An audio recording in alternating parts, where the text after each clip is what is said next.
Réfléchir ensemble et donner des solutions sur la manière dont les gouverneurs des provinces et leurs assemblées provinciales doivent travailler de manière harmonieuse et pacifique. Tel est l'objectif poursuivi à travers cette 8e session des conférences des gouverneurs ouverte ce mercredi à Kinshasa. Devant les chefs d'exécutif et législatifs provinciaux, le chef de l'État Félix-Antoine Tshisekedi Tshilombo, en sa qualité de président de la conférence des gouverneurs, a peint un tableau très sombre des rapports entre les deux institutions provinciales.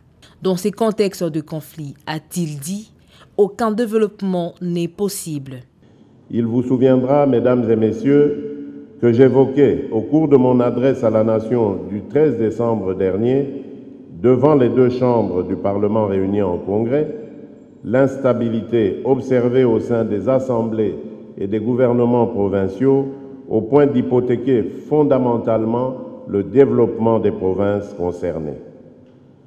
En effet, sur les 26 provinces que compte la République démocratique du Congo, 14 ont connu la destitution de leurs gouverneurs par les assemblées provinciales.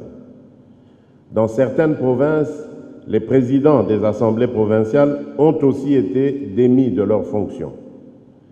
Cette valse de destitution, loin de ne constituer qu'un signe évident d'instabilité institutionnelle chronique, empêche surtout de mener à bien les programmes de reconstruction ou de développement attendus par la population. S'agissant de la responsabilité des gouverneurs de province, alors qu'ils sont investis sur base d'un programme politique, il ressort en général que l'action de leur gouvernement est jugée inefficace et éloignée des objectifs assignés.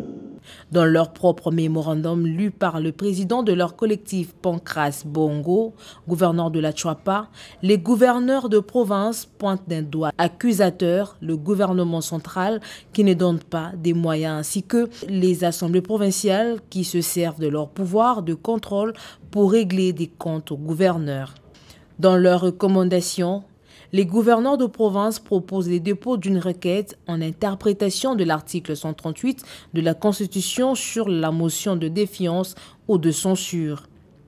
L'autre proposition est la mise sur pied d'un moratoire pour ces motions qualifiées d'armes de destruction massive. Les travaux vont se poursuivre à huis clos et chacun des gouverneurs devra présenter le rapport de son entité.